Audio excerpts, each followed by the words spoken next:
জিকির মানে স্মরণ, জিকির মানে উচ্চারণ নয়। অনেকে জিকির শব্দ এটা ভুল বোঝার কারণে অনেক মুখে মুখে জোরে জোরে চিৎকার করে জিকির করে, একা অথবা সম্মিলিত ভাবে, যেটা মানুষের ক্ষতি হয়, শব্দ দূষণ সৃষ্টি করে। দিন, ধর্ম, ইবাদত, বন্দেগী এমন, শরীয়ত এমন, নবী রাসূলদের আনিত নিয়ম জীবনবিধি এমন, যেটা করলে অন্যের কোনো ক্ষতি হবে না, অন্যের কোন রকম বিরক্তি উৎপাদিত হবে না। এটাই হচ্ছে সমস্ত শরীয়তের মূল কথা। সুতরাং চিৎকার করে জিকির করা, এটা একটা, তাও আবার মাইক দিয়ে অনেকে চিৎকার করে জিকির করে, এটা শব্দ দূষণ সৃষ্টি করে, অন্যের ক্ষতি হয়, অন্যের কষ্ট হয়। এরকম কষ্ট দেওয়ার এটা নবী রাসূলের শিক্ষা নয়। এটা যারা করেন তারা জিকিরের অর্থই বুঝতে পারেননি। কারণ জিকির মানে হচ্ছে স্মরণ, স্মরণ মানে মনে করা, মনে করা মানে এটাতে পরিষ্কার আমরা বলছি মনে মনে মনে করা। মানুষ মনে মনেই মনে করে, মানুষ মুখে মুখে হয়তো তার মনে মনে যেটা আছে স্মরণ, সেটার কথা কখনো কখনো প্রকাশ করে, কিন্তু আল্লাহ তাআলার জিকির এটা বাইরে দেখানো কোনো প্রয়োজন তো নেই, আছে? মনে মনে যদি দেখা গেল যে কারো এক গ্লাস পানির দরকার আছে, সেটা মনের মধ্যে খেয়াল যখন হয়, মনে যে পানির কথা স্মরণ হয়, পানির জিকির হয়, তখন এই প্রয়োজন পূরণের জন্য সে আরেকজনকে ডাক দেয়। যদি নিজে অসমর্থ হয় তো ডাক দেয়, আমাকে পানি নিয়ে আস। এটা কি মনে যেটা আছে বাইরে প্রকাশ করলো। কিন্তু আল্লাহর জিকির এটা বাইরে প্রকাশ করার দরকার আছে? কারণ বাইরের মানুষের সঙ্গে এটা তো কোনো সম্পর্ক নেই, তার সঙ্গে সম্পর্ক আল্লাহ তাআলার সঙ্গে সম্পর্ক। সুতরাং জিকির মানেই কলবের জিকির, এবং জিকির মানেই কফি জিকির, এবং জিকির মানে অন্তরের অন্তঃস্থল থেকে জিকির করতে হয়। আজকুর রাব্বাকা ফি নাফসিকা, কালাম মজিদের মধ্যে পরিষ্কার আল্লাহ তাআলা বলছে, তুমি আমার স্মরণ, তোমার রবের স্মরণ অন্তরের অন্তঃস্থল থেকে, তোমার সত্তা অন্তর্নিহিত স্থল থেকে উচ্চারণ করো। এই জিকির, এটাই এখানে বলা হয়েছে সদা সর্বদা তাহারই দিকে লক্ষ্য রাখা। এই জিকির যা পরিপূর্ণ নয়, এই জিকির যার অন্তরের অন্তঃস্থল থেকে পরিপূর্ণভাবে প্রতিষ্ঠিত হয় নাই, তার বন্দেগী করা, দাসত্ব করা, ইবাদত বন্দেগী করা, বিভিন্ন ইবাদত বন্দেগী ইত্যাদি অসুবিধার সৃষ্টি হবে, বিশৃঙ্খলা সৃষ্টি হবে। কারণ যার জন্য ইবাদত, তার দিকে লক্ষ্য যদি না থাকে, তার যদি স্মরণ না থাকে, সে যদি ইবাদতে দাঁড়িয়ে এদিক ওদিক স্মরণ করে, অন্যের কথায় খেয়াল করে, তাহলে কি হবে? তার লক্ষ্য উদ্দেশ্য আল্লাহ ছাড়া অন্যের দিকে। এটাই পরবর্তী অনুচ্ছেদে এখানে মুজাদ্দিদ আবু সাঈদ বলেছেন, আল্লাহ ভিন্ন যাহাই উদ্দেশ্য হয় তাহাই মাবুদ বা উপাস্য করল। উদ্দেশ্য, মকসুদ আল্লাহ। সুতরাং আল্লাহর দিকে খেয়াল, অন্যের দিকে খেয়াল করা মানে ওটাই মাবুদ, ওটাই উদ্দেশ্য। সুতরাং অন্যের খেয়াল থেকে অন্তর জগৎকে মুক্ত রাখতে হবে। তার মানে কি, পৃথিবীর প্রয়োজন তাহলে যে কোনো দিকে খেয়াল না দিলে কি হয়? সেই কাজটা তো করা যায় না। আমাদের পৃথিবীতে আহার বিহার, নিদ্রা, ব্যবসা বাণিজ্য ইত্যাদি বন্ধ করতে হবে? কখনোই নয়। ইত্যাদির জন্য আল্লাহ তাআলা মস্তিষ্ক দিয়েছেন। মন এবং মস্তিষ্ক নিশ্চয় পৃথক বস্তু। বুদ্ধি, জ্ঞান এটা মস্তিষ্কের ব্যাপার। অন্তরে এটা হচ্ছে আল্লাহ তাআলার স্মরণ ছাড়া অন্য কোনো উদ্দেশ্যে কল্পে সৃষ্টি করা হয়নি। আর কল্পেও এক ধরনের জ্ঞান আছে, সেটা হচ্ছে আরো উচ্চ, বরং উচ্চতম জ্ঞান, ইলমে হুজুরি। আর ইলমে হুসুলি যেটা অর্জিত জ্ঞান, কাসবি জ্ঞান, এই ইলমে হুসুলিটা দেওয়া হয়েছে, এটা হলো মাথা, এটা হলো মস্তিষ্কের ব্যাপার, এটা দিয়েই পৃথিবী চলে। আর কল হচ্ছে কলুবুল মুমিনিনা ফিল্লাহ, আল্লাহ তাআলা আরশের মতন পবিত্র। এটা কেবলমাত্র আল্লাহ তাআলার স্মরণের জন্য নিয়োজিত, রাখতে বলা হয়েছে। এটা যদি না রাখা হয় তো কলব সালিম হবে না। আর যার কলব সালিম না, প্রশান্ত না, সুস্থ না, সে কখনো ইবাদত বন্দেগীতে পূর্ণতা অর্জন করতে পারে না।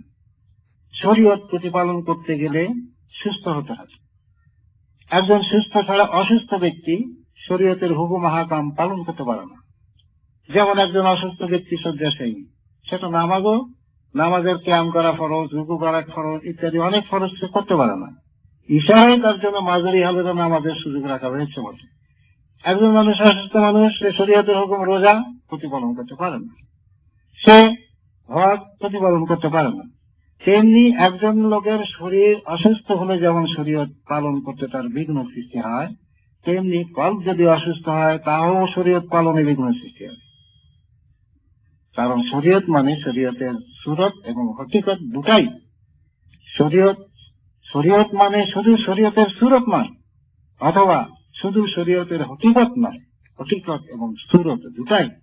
আর সুরতে শরীয়তকে ঠিক করার জন্য, হকিকতে শরীয়তকে ঠিক করার জন্য জ্ঞান দরকার, যে জ্ঞান সমস্ত মুসলমান পুরুষ রমণীর জন্য ফরজ করা হয়েছে। হাদিস শরীফে বলা হয়েছে পরিষ্কার, এবং একথাও পরিষ্কার ভাবে বলা হয়েছে, এলেম দুই রকম, জবানি এলেম, কালবি এলেম।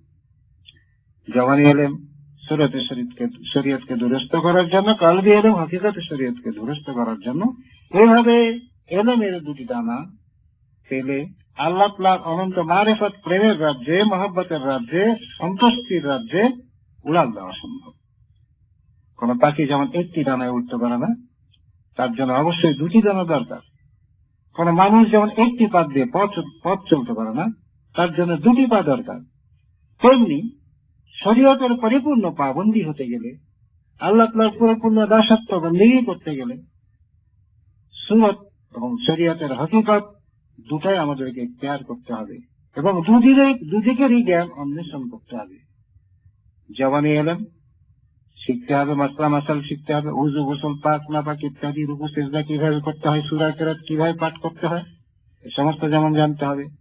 তেমনি কলবি এলেমও শিখতে হবে। কি জন্য? কলবকে সুস্থ করার জন্য, কলবকে পবিত্র করার জন্য।